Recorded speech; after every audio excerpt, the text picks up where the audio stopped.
es de lo que hace unos cuantos años que trabajamos en el laboratorio, que es con neuronas. Aunque yo en realidad estudié química, soy un ejemplo de estos multidisciplinares que al final saben un poco de todo, pero mucho de nada. Y Neuromat es el nombre que nosotros en el laboratorio le hemos dado a un ensayo que queremos desarrollar utilizando neuronas para, bueno, ahora os diré para qué. Y aprendiendo a aprender, porque queremos que nuestro ensayo sea una de estas máquinas, entre comillas, que aprenden, que sea capaz de aprender, ¿no? ¿En qué se basa el Neuromat? A ver, que yo me llevo mal con los peces. Ah, no voy a necesitarte aquí. No, tenía que darle a un sitio aquí. Aquí, las flechas, no la de bajo la regla, sino la de aquí. ¿Habéis oído hablar de Hive Dots, me imagino? ¿Sí? ¿No? ¿Qué son? A ver, el vicio del profesor no se quita fácilmente. Pero sí, ¿qué son? ¿Alguien ha oído hablar? Así en bruto suena a robot híbrido. A robot híbrido. Robot híbrido suena híbrido, sí, exacto. Es un término para acuñar. Se lo pone abajo. Lo pone ahí.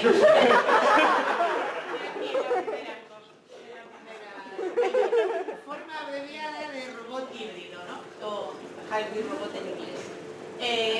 Se trata de poner junta, para dar lugar a un robot, poner juntos elementos biológicos y artificiales.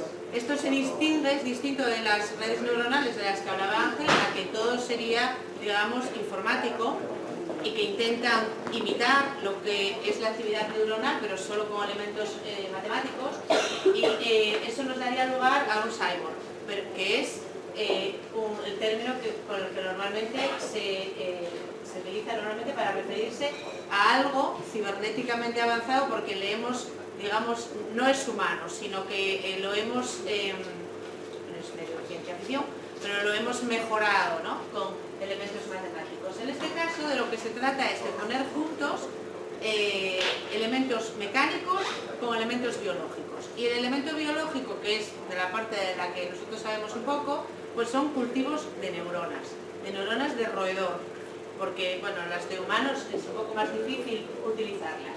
Estas neuronas se cultivan, se pueden extraer del animal y cultivarlas en una planta, ¿vale? Y cuando se cultivan allí, pues, digamos, se dice en el argot biológico, se diferencian, es decir, adquieren características parecidas a las que tienen, o parecidas, similares, que imitan a las que se observan en los animales, es decir, tienen un cierto comportamiento, una cierta actividad, como si estuvieran en el cerebro de verdad. Pues lo que intentamos desarrollar nosotros en el proyecto con el que estamos ahora es lo que hemos llamado Neuromat, que sería una interfaz entre estas neuronas y un ordenador que sea capaz de aprender, ¿vale? Y es lo que voy a aplicaros voy a comentaros hoy. Aquí tenemos una imagen de un cultivo de neuronas. Las neuronas que extraemos del cerebro de un animal y las mantenemos en cultivo. Cuando las ponemos en la placa, son simplemente neuronas, células disgregadas que se pegan a la placa y son como puntitos, pero con el paso del tiempo empiezan a emitir prolongaciones nerviosas, lo que se llaman axones o dendritas. Bueno, en cultivo son todas iguales y se llaman neuritas, porque no se puede distinguir entre axones y neuritas. ¿Qué serían estas? Estos serían las células, ¿verdad?, que cuando empiezan el primer día son solo estos puntitos redondos, estos circulitos, pero después con el tiempo empiezan a emitir las neuritas y ves que hay muchas. Entonces, realmente estas neuronas están funcionando en el cultivo, emitiendo sus señales a las vecinas a través de esas conexiones. Durante mucho tiempo lo que hacíamos era pues utilizar estos cultivos para ver bioquímicamente cómo reaccionaban frente a compuestos. Pero a ver si estos compuestos pues tenían algún efecto sobre la viabilidad o sobre alguna molécula química que se pudiera medir, ¿verdad?, de las que intervienen en la actividad de la célula. Pero desde hace unos años nos apeteció utilizar estos cultivos para medir o determinar la señal eléctrica que están elaborando cada neurona para comunicarse con la vecina. Ni que decir tiene, que me podéis preguntar en cualquier momento. Esa imagen anterior era una imagen en un microscopio en contraste de fases. Esto es lo mismo, lo que pasa que se visualizan más bonitas, ¿verdad? Están teñidas con lo que se llama un colorante vital fluorescente, que emite fluorescencia. Y ese colorante vital se llama así porque digamos que es transformado, es una molécula que es transformada por la célula si está viva y se transforma en un producto que es fluorescente, con lo cual solo si las células están vivas emiten fluorescencia y las podemos ver, pero es útil porque bueno, se ven los cuerpos neuronales y las neuritas que interrelacionan entre ellas, pues se ven mejor, ¿no? Estas neuronas que veis ahí son neuronas de cerebelo. En el cerebro, o en el cerebelo, además de las neuronas, hay otras células que coexisten con ellas que se llaman células gliales. No sé si habéis oído hablar de ellas. Y coexisten y se sabe que, bueno, interrelacionan de manera que la actividad de las neuronas no podría darse si no estuvieran las células gliales alrededor. Aquí tenemos visualizadas, las células gliales son estas que son como más grandes, más extendidas, como sabanitas, y las neuronas están por encima. Se pueden hacer cultivos de esto que se llaman primarios porque se obtienen directamente del tejido, del animal, se pueden hacer de distintas áreas. Durante muchos años las hicimos de cerebelo, pero cuando decidimos, como os decía, intentar medir la actividad eléctrica pues, de las células, pues resultó que necesitábamos una metodología en la cual pudiéramos sembrar nuestras neuronas y detectar esa actividad, y esta metodología no nos funcionó con las células de cerebro, con lo cual tuvimos que pasar a preparar de manera análoga cultivos primarios, pero de otra región del cerebro, que en vez del cerebelo, que es de la corteza cerebral. ¿Y en qué consiste esta metodología que nos permite mirar la actividad eléctrica? Es lo que se llama multi-electrode array, que en español tiene estas siglas, bueno, poco afortunadas, ¿verdad? Pero es lo que hay. Yo ya, como me he acostumbrado, ya he perdido cualquier otro significado. Se trata de, en una placa, que es esto, que tiene este espesor, ¿verdad? En una placa se ha colocado una base en la cual hay insertos, unos microelectrodos. Y sobre esos microelectrodos se siembran las células. Normalmente, en un cultivo normal, se usan placas parecidas a esas, que no tienen este cuadrado alrededor, solo lo redondo, donde pones las células y las ves al microscopio. Bueno, aquí la diferencia está en que se compran estas placas, que cuestan un poco más de las normales, a 200 euros cada una, ¿verdad? Y siembras las neuronas encima.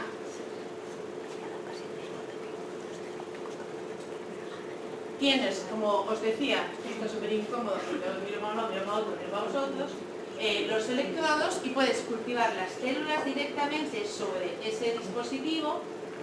Es, bueno, de fácil manejo, el colocarlas encima y el mirar la actividad es de fácil manejo, pero necesitamos muchos profesionales como Ángel que nos hagan el análisis de datos, que yo no sé hacer, pero lo hacemos en colaboración con gente que sí sabe. ¿Y cuál es el potencial de esta técnica? Que se pueden registrar la actividad de las células sin dañarlas, sin molestarlas, en condiciones, se dice, fisiológicas, dejándolas en condiciones que no son invasivas. Porque el registro de la actividad eléctrica se puede hacer de otras maneras, y durante muchos años se ha hecho electrofisiológicamente. Habéis oído hablar seguramente de esas técnicas. ¿En qué consiste?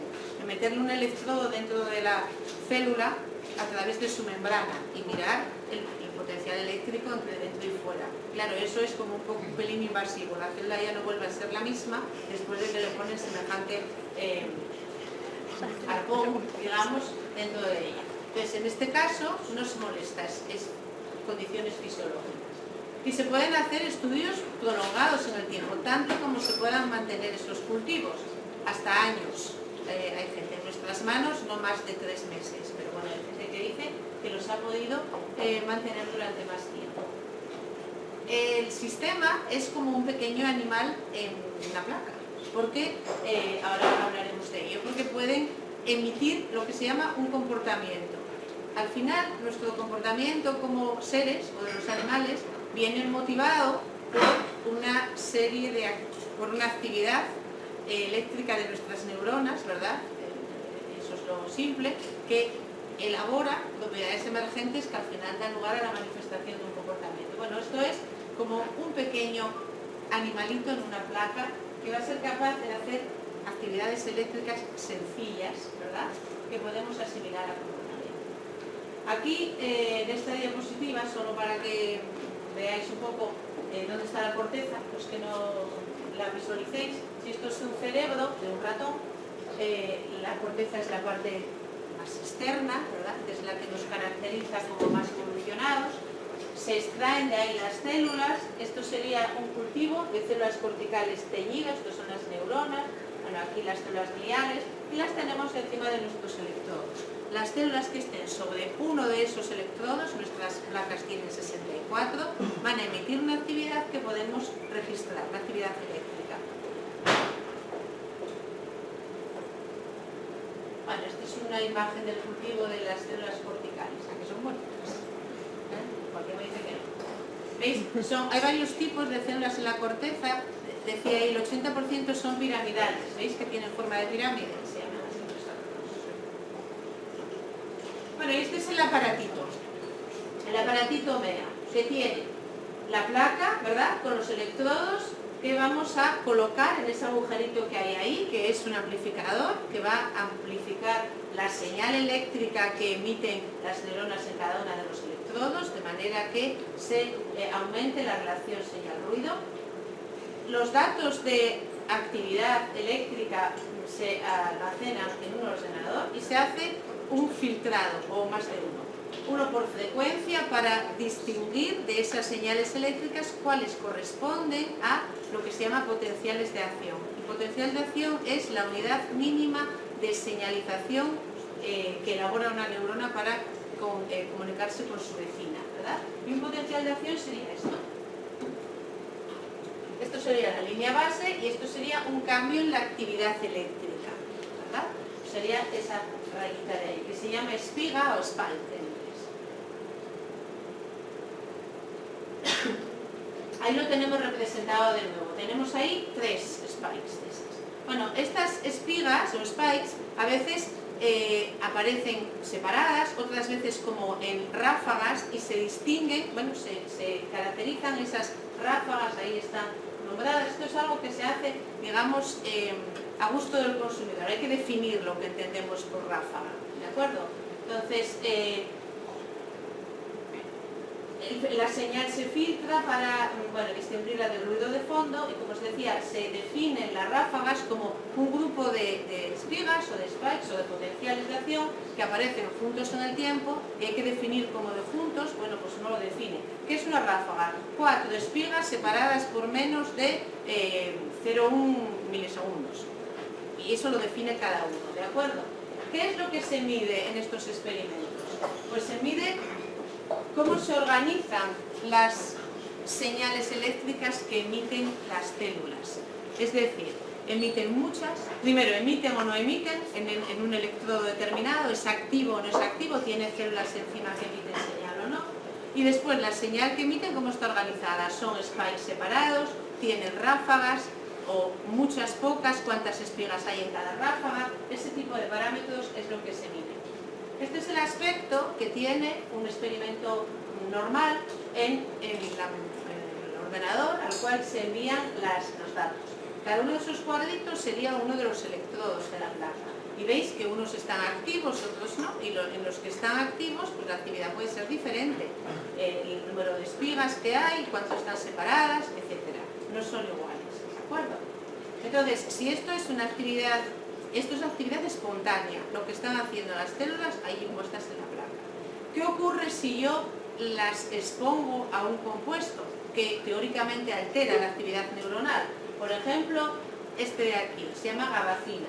Esto es un antagonista, dice ahí, alostérico, los de mi clase ya sabéis lo que es, antagonista, es decir, es un compuesto inhibidor de un receptor de un neurotransmisor inhibitorio que se llama GABA. Si uno inhibe la acción de un neurotransmisor inhibitorio, lógicamente debería de tener más actividad neuronal, ¿no? Y lo que hemos visto aquí es que el número de a simple vista se ve, creo, que esto es más activo que esto, ¿verdad? Pues se ve una respuesta que tiene sentido fisiológico, ¿vale? Aquí es solo un resumen del tipo de cosas que se pueden medir, lo que os comentaba antes, el intervalo de tiempo entre ráfagas, el número de espigas que hay por unidad de tiempo, el número de ráfagas por unidad de tiempo. En cada caso, el experimentador tiene que decidir cuáles de esos parámetros le interesan, por simplificar, también los puede medir todos. Y la idea es cuantificar cómo cambian cuando uno modifica el cultivo añadiendo un compuesto. Esto tiene un potencial enorme para medir neurotóxicos, por ejemplo, porque cualquier compuesto que altere la actividad neuronal lo vamos a ver aquí como una huella dactilar de ese compuesto. Esto lo pusieron a punto, este método para detectar neurotóxicos, los del ejército americano, porque cuando van en sus misiones por el mundo están muy preocupados de que les pongan neurotóxicos en el agua o en la comida, ¿no? Entonces se utiliza este método porque es muy sensible. No tienes que esperar a que se muera el pájaro, ¿verdad?, para ver que es tóxico, sino puedes ver si tiene un efecto sobre la actividad de las neuronas, ¿vale? También tiene un gran potencial para el screening, el cribado de neurofármacos. Cuando uno quiere, en una compañía farmacéutica, se quiere encontrar moléculas nuevas que tengan una acción neuronal. Pero podemos ir un paso más allá, y para esto es para lo que hemos pedido financiación en un proyecto. Esto se explora, que a saber, seguramente no nos la darán, pero bueno, hay que intentarlo. Se puede utilizar el MEA como un modelo, os decía, de comportamiento in vitro, que sirva para estas aplicaciones que os he comentado. ¿Y a qué nos referimos con un modelo de comportamiento in vitro? Bueno, pues se puede. Esto es lo mismo que os había comentado antes, pero enfocado a esta aplicación que os comento. Se puede, en una placa que tiene 64 electrodos, analizar la señal de manera que, dependiendo de cuál sea esta señal, se pueda intentar hacer aprender a las neuronas a emitir un tipo de señal determinado. Me explico, a ver si lo consigo. Imaginémonos que tenemos nuestra placa con la actividad espontánea que hemos comentado, ¿verdad? Y a través de esa señal, nosotros lo hemos hecho, se puede hacer de muchas maneras, diseñando un juego similar al Pong que hemos llamado Neuropong. Bueno, entonces, la señal, en esos 64 electrodos, tal vez se ve más fácil en esta que lo quiero todo, en esta de aquí están los 64 electrodos. Pues en ellas se distinguen, primero, dos electrodos alejados, que son los que están ahí en rojo, sobre los cuales vamos a introducir un input, una señal, sobre la actividad espontánea que tenemos, que es la que veíamos antes, la vamos a después a intentar modificar con ese input. ¿Cómo los elegimos? Bueno, se intentan elegir electrodos que estén distanciados y que tuvieran una actividad distinta cuando se ve la actividad espontánea, que estuvieran activos por lo menos, ¿no? Pues son electrodos que tuvieran una determinada actividad de base para poderla modificar. Sobre esos se hace un input, una señal, y se mide o se determina la respuesta en los otros. Se va a observar que esa señal tiene un efecto, respuesta, en algunos de los otros electrodos. Hemos señalado, estamos ahí en este momento, nosotros, ¿no?, en el proyecto, hemos identificado que son los cuadros verdes, unos electrodos, 4, en respuesta a cada uno de esos rojos. Veis que están alejados. Los hemos elegido en base a que estén alejados y a que tengan la máxima respuesta tras el input sobre los rojos. ¿Me explico? Entonces, de esa manera vamos a mirar a partir de ahora la respuesta en esos 4 electrodos. ¿Y cuál es la idea? Bueno, si la respuesta que se obtiene aquí es superior a un determinado nivel, a un determinado umbral, pues ya está, esa no se modifica más. Pero si no lo es, pues lo que se hace es introducir un input sobre los rojos que consista no en esa estimulación simple, sino en lo que se llama una estimulación tetánica, que consiste en dar una serie de pulsos separados un lapso de tiempo pequeño, intentando que eso induzca una respuesta mayor en los verdes. Esa respuesta mayor que queremos inducir sería el aprendizaje. Lo que estamos intentando es que esas neuronas aprendan a tener una respuesta que no tenían inicialmente. Espero que quede un poco más claro con estas imágenes de aquí. Hay una cosa que se me olvidó decir, muy importante. Cuando esos electrodos en la... ¿Por qué hemos marcado dos grupos de electrodos en los cuadritos verdes? Porque cada uno de ellos, la señal que se detecte en cada uno de ellos, la vamos a asociar en este juego al movimiento de una pala virtual. Este es nuestro Neuromat, es nuestro dispositivo, digamos, basado en la actividad neuronal, pero que no es un ser vivo, ¿vale? Entonces, cuando esa actividad se dé en esos cuadritos verdes, la actividad de los electrodos de un cuadrito verde la vamos a asociar a un movimiento de una pala virtual, de una de esas palas, ¿de acuerdo? El de un cuadrito verde, la pala hacia arriba, y el del otro cuadrito verde, el movimiento será hacia abajo. Y eso lo hacemos nosotros, lo asociamos. Esta actividad eléctrica la asocio con el movimiento de la pala hacia arriba, la de estos otros verdes, de estos otros electrodos del cuadro verde, con la... Cuando hay una actividad, eso lo asocio con un movimiento hacia abajo.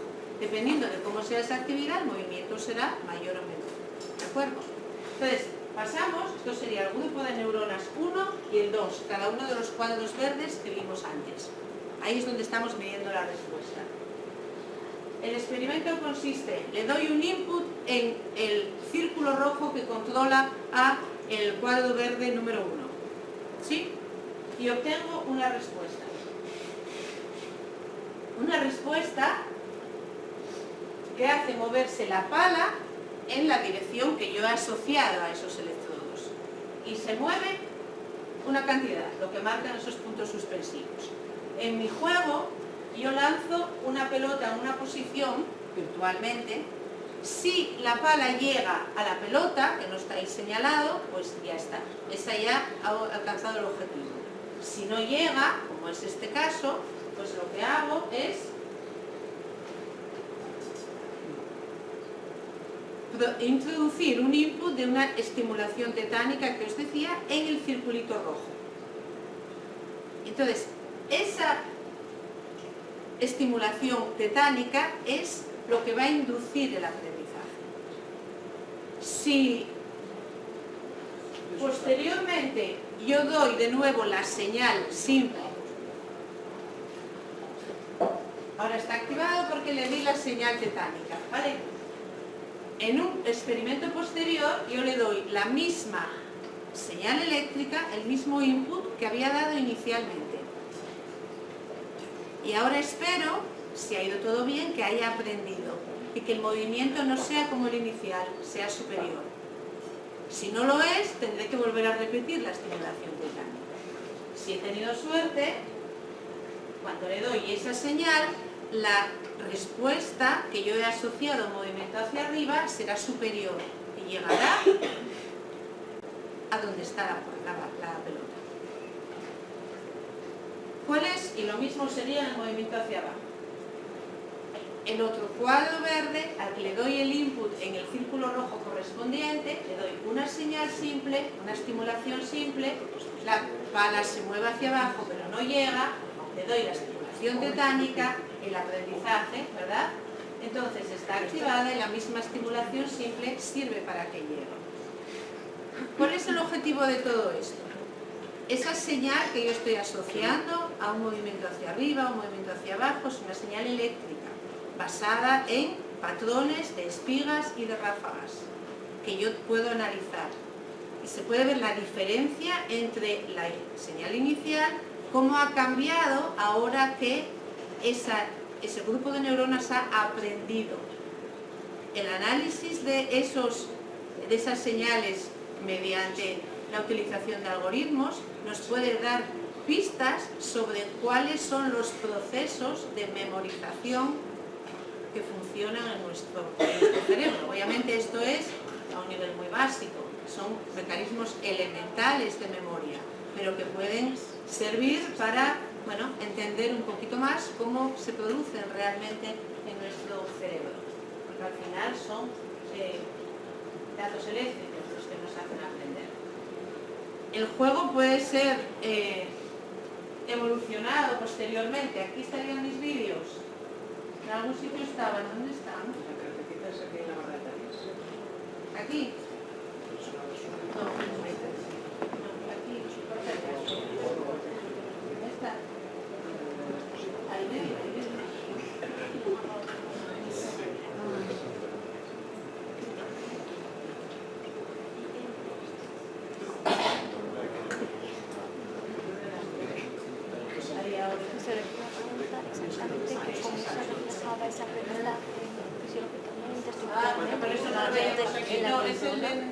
Pero como se supone que están estudiando eso, entonces claro, venga como con los miedos. El objetivo en más largo plazo, pues es más ambicioso poder llegar a jugar una persona con la neurona de manera que sea capaz de prever, en base a cuántas veces le hemos tirado hacia arriba, hacia abajo, el movimiento de la pelota y ser capaz de... Esto todavía estamos un poco lejos de esto, ¿verdad? Pero esto no es verdad, no estamos ahí todavía, ¿vale? Pero es, digamos, objetivos posteriores, una vez que vayamos cumpliendo las distintas fases del proyecto. Esto no es la primera vez que se hace. Queríamos crearos un vídeo que lo enseñé hace tiempo, otra vez, ven para acá. Arriba, es el otro, el robot.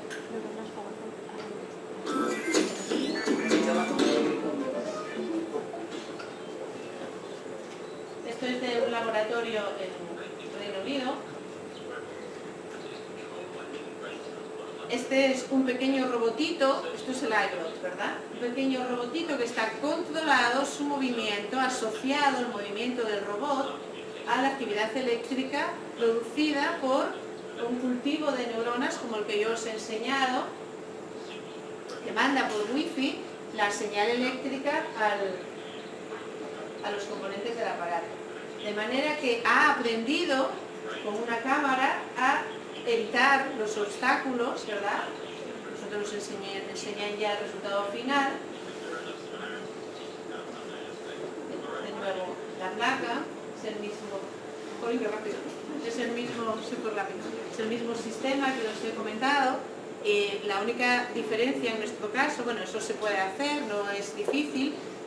El objetivo y el interés de esto es el análisis de los datos que permiten al sistema pasar de no reconocer un obstáculo a reconocerlo. ¿Vale? Y nada, eso era lo que os quería contar. Y para los que no hubierais estado, pues espero que sirva un poco para ver qué cosas se pueden hacer. No sé si serán, no creo que sean cosas que habitualmente estén en los libros, ¿verdad? Y nada más.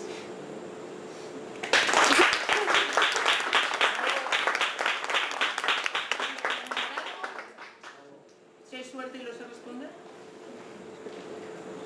¿Se puede hacer con neuronas estudiante o dijiste que solo de ratón? Bueno, Viene a ser lo mismo, ¿eh? Si nos hacéis aprender bioinformática, vale. Que primero guau, porque me aterroriza en alguna parte iguales la charla esta. Perdón, esas preguntas son un poco largas, pero yo creo precisamente por eso elegí esta carrera, porque las piedras que sienten ni parecen. Pero, ¿en qué piensan en una neurona cultivada? O sea, esas neuronas que están cultivadas en la placa, ¿tienen algo que se parezca a un pensamiento coherente? es que hay que definir pensamiento. Hambre, miedo, dolor. Estas neuronas que están ahí cultivadas solo Conste que como las me nuestras, ha alarmado ver que la neurona juega al Pong mejor que yo. como las nuestras, por otra parte, elaboran señales eléctricas, ¿verdad? y es lo único que saben hacer, pero las nuestras hacen lo mismo. O sea, una señal eléctrica al final es una corriente de iones, y lo único que saben hacer las neuronas es abrir canales iónicos donde entran iones, ¿verdad? O salen, eso cambia el potencial dentro, eso determina que los iones salgan de la célula, sobre todo el calcio, que salgan los neurotransmisores, que se unan a la siguiente, es lo único que saben hacer. Una vez no empiezas a estimularlas, no se organizan. No se organizan, ¿qué quieres decir? Soy Debo completamente, pero no aprenden, o sea, en el momento en el que aprenden, ese neurona no empieza a organizarse. No puede llegar un momento que esa neurona sobre la placa diga quién soy, qué hago, dónde voy. He leído mucha ciencia ficción.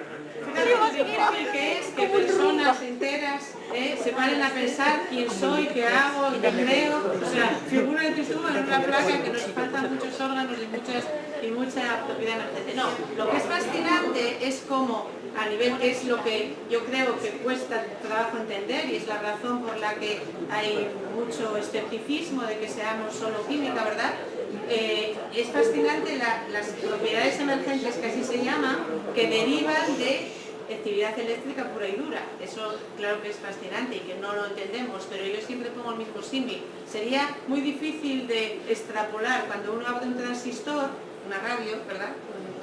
O un aparato electrónico, que siempre pongo el ejemplo de una radio, que a partir de aquellos circuitucos y aquellas piezas, luego aquello lo pongas a funcionar y, oye, recibe ondas y hay un paisano que habla, ¿no? O música que suena. No sería fácil entender que eso es así si uno mira solo la circuitería de la radio. Pues lo mismo con las... La radio ha sido diseñada. Sí, no ha evolucionado a partir de química, que yo estoy completamente de acuerdo. O sea, química y tonterías. O sea, ¿Esto ha sido diseñado por la química? Es que tengo un montón de preguntas. Bueno, es un ánimo, así no nos aburrimos. A ver, yo sí tengo una duda, y es que me... Vale, que dijiste que esto lo habían estado estudiando primero el ejército estadounidense para el tema de... Salió de ahí, la Vale, metodología salió de ahí. porque, o sea, yo lo veo perfectamente factible en un laboratorio tal, pero esto se ha llegado a hacer un cacharro que tú puedas poner en una sustancia como lo que es. Se llevan, hay dispositivos portátiles. Esto, si te has dado cuenta, es muy pequeñito. No sé si Entonces, pero, bueno, me imaginaba que eso a lo mejor requería unas condiciones muy concretas para poder...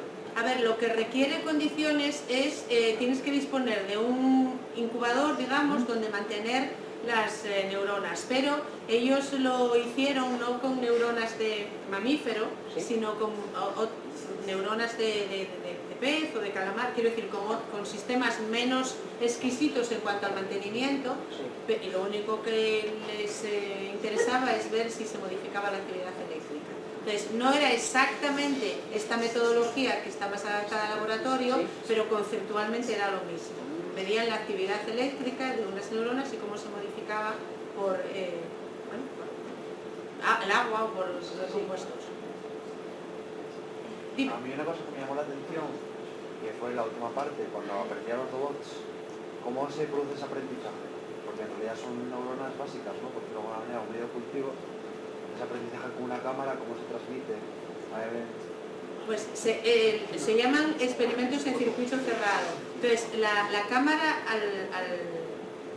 lo que ve es una señal que lo que hace es, cuando recibe el choque o la señal de la pared, eso se asocia en el cultivo con un input de estos tetánicos que yo te decía, una estimulación eléctrica definida.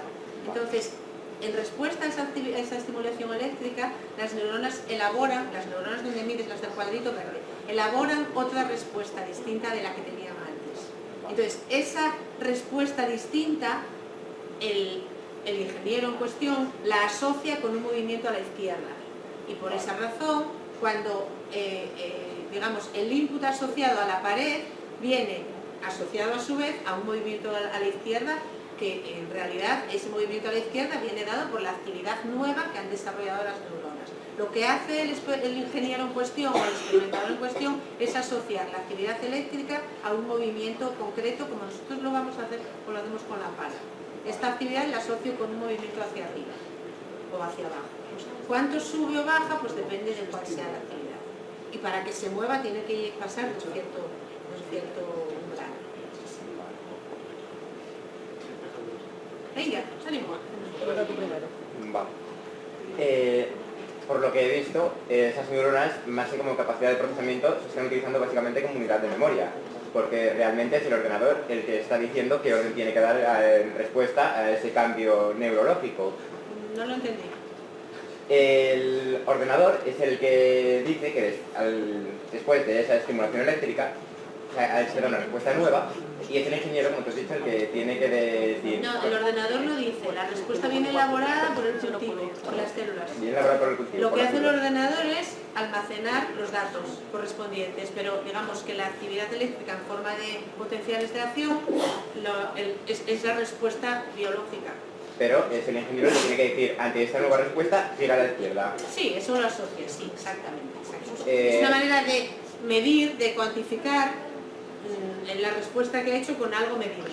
O sea, de asociar la respuesta que ha dado con algo medible. Personalmente tengo bastantes expectativas en esta clase de proyectos, pero realmente hoy en día con placas del tamaño de mi dedo pulgar se podría poner una variable que fuese if esto, entonces hace esto. Ya, pero ¿Qué tú ventajas presenta no esto? puedes controlar la respuesta que ella hace, solo puedes analizarla.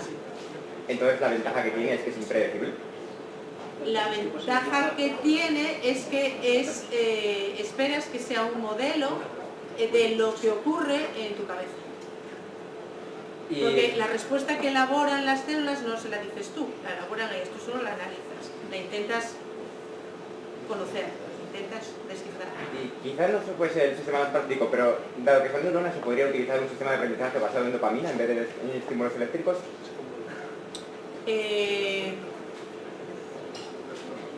Se podría utilizar, a ver, cuando tú utilizas ¿qué quieres decir el sistema de aprendizaje? ¿Estimularlas con un neurotransmisor solo?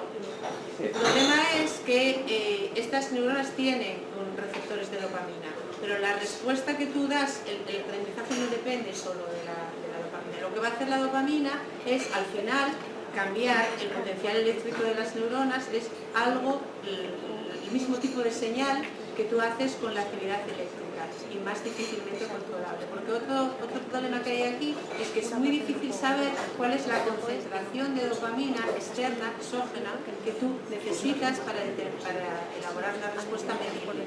Es muy fácil pasarse y que se desensibilicen los receptores y no veas nada, no veas ninguna respuesta. Mientras que lo que haces con la actividad eléctrica es hacer que la neurona libere dopamina que vaya a actuar sobre la siguiente de manera fisiológica.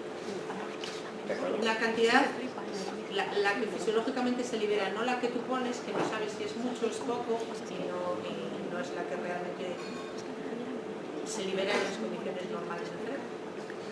¿Vale? ¿Querías decir algo? Sí.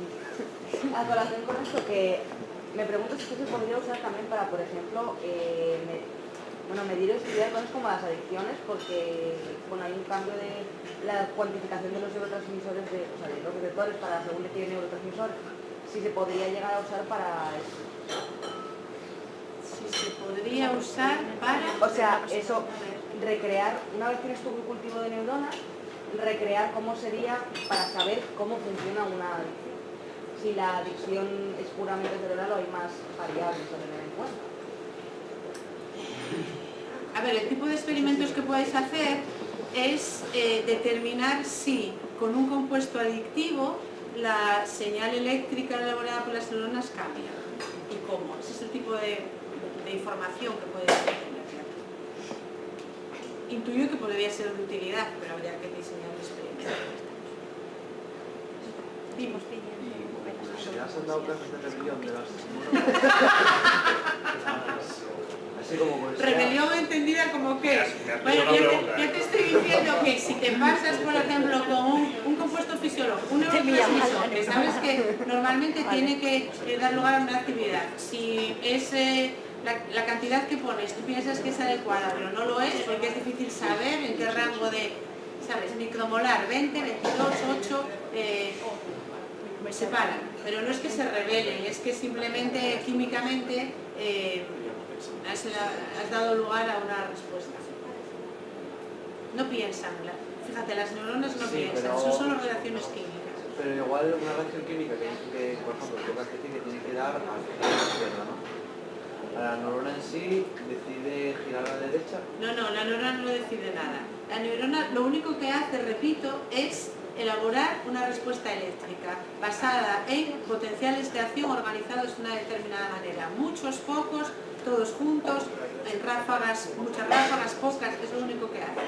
Entonces, ese tipo de parámetro eléctrico cambia cuando tú haces algo. Puede cambiar.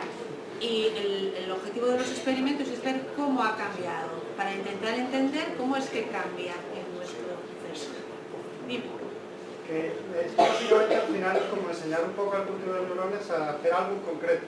Eso es. ¿Eso cómo de extrapolable sería, por ejemplo, a tener un conjunto de neuronas mayor y entender un poco lo que quieren decir? Es decir, por ejemplo, el cerebro humano, entender exactamente que los impulsos, leerlos... Esa es la idea. Pero ¿cómo de lejos es ese paso? Bueno, es bastante lejos, porque figúrate que esto es un único tipo de neuronas, no tiene otras cercanas, o sea, estamos simplificando muchísimo la situación.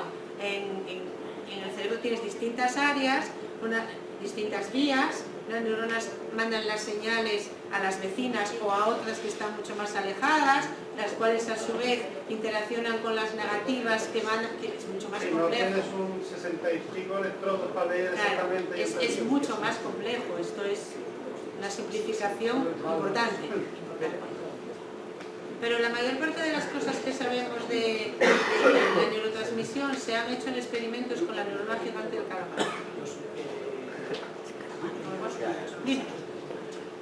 A ver, habla una persona que tiene los conocimientos biológicos de los ratones con los cuales experimentar. ¿Qué es lo que motiva a la neurona a aprender? Dolor, no sé, yo tengo entendido que se hacen experimentos con ratas y si lo hacen mal es que vas a una descarga eléctrica, entonces aprenden. Pero una neurona en sí puede sentir el dolor que motiva a un animal a aprender. No, lo único, a ver, es que es difícil entender o asimilar que esto es un saquete de reacciones químicas en realidad. Entonces, la neurona lo que hace es una célula a la que tú le das un estímulo y ella en respuesta a eso, o sea, a ese estímulo elabora una respuesta. Es todo lo que hace, no piensa, ni siente dolor ni nada, pero es que el dolor es en realidad un patrón de actividad eléctrica. Y el objetivo de estos experimentos es identificar patrones asociados con un determinado estímulo. Patrones de actividad eléctrica, entendidos como que, pues, 7 ráfagas en este intervalo de tiempo, separadas, es que al final es eso. Y tú sientes dolor, pero el dolor va asociado a un patrón de actividad eléctrica que una neurona ha elaborado. Entonces tú cuando la atraviesas con el arpón, la neurona le da igual, ¿no? ¿El qué? Cuando la atravesáis con el arpón para realizar los diversos experimentos... No, el problema, aquí no lo atravesamos con nada. No, aquí no, entonces, ya. vale, el problema cuando tú lo atraviesas con el arpón es que está en una situación de estrés, digamos, ¿no? Y no sabes si lo que estás viendo tiene un significado fisiológico o es el resultado de que has distorsionado todo el sistema, has distorsionado la membrana, has distorsionado los canales, no sabes si se están comportando igual o no. Bueno, se ha obtenido información de eso, pero no es el ideal. Es igual que cuando rompes las células y miras la actividad de los enzimas en un tubo de ensayo. Bueno, más que nada, pero no tiene por qué corresponderse con lo que ocurre cuando está intacto. A eso me refiero. ¿No hay más? Dime. ¿Se probó alguna vez hacer los cultivos de neuronas en vez de hacerlos en una plaquita, hacerlos en 3 dimensiones? Sí, hay cosas hechas. Necesitas, primero, se pueden hacer hay algunas pruebas hechas con impresora 3D y también hay cosas hechas haciendo un molde, digamos, y tú con una pipeta sitúas ahí las neuronas. Los tiros van por ahí. Entonces, un objetivo, por ejemplo, y hay algunos artículos que ponen, digamos, las bases de eso, es imitar las capas del cerebro, la distribución de las neuronas en las capas del cerebro. Utilizas geles que hacen como de andamiaje, ¿verdad?, para cada una de las capas, y en cada una de ellas, o con una impresora o con una aguja, una jeringa o lo que sea, pues pones un tipo de células diferente. Está muy embrionales todavía, pero los tiros van por ahí.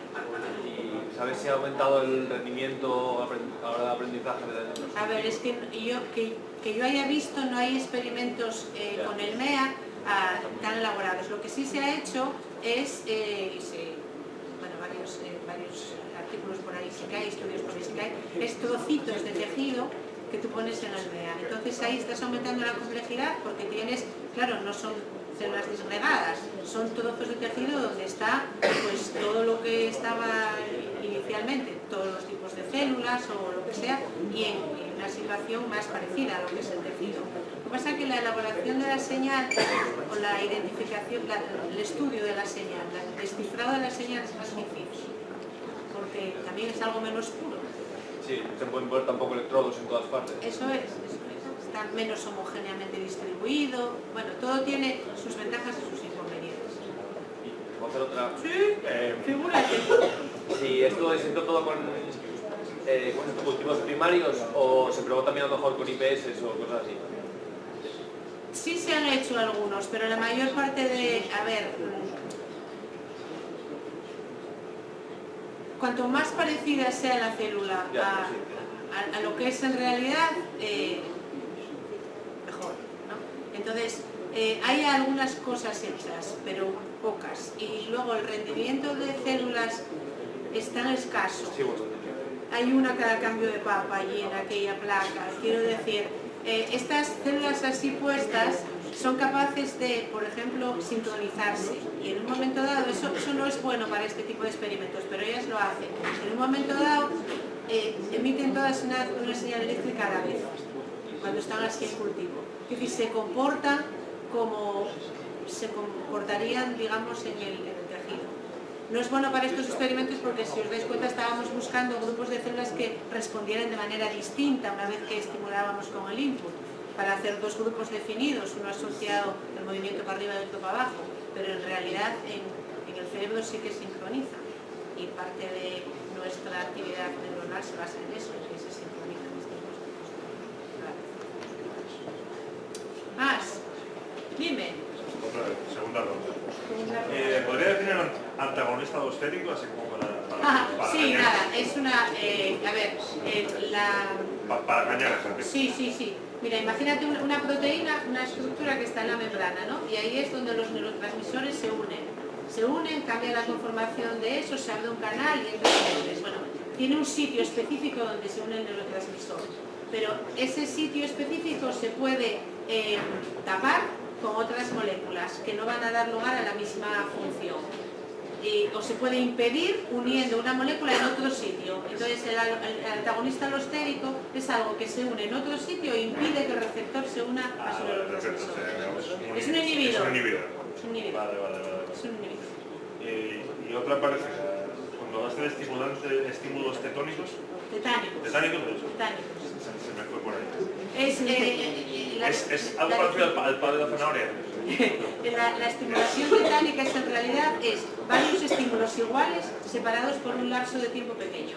Varias descargas eléctricas iguales separadas por un lapso de tiempo pequeño. En estos experimentos eran 20 descargas eléctricas separadas por un segundo. Vale.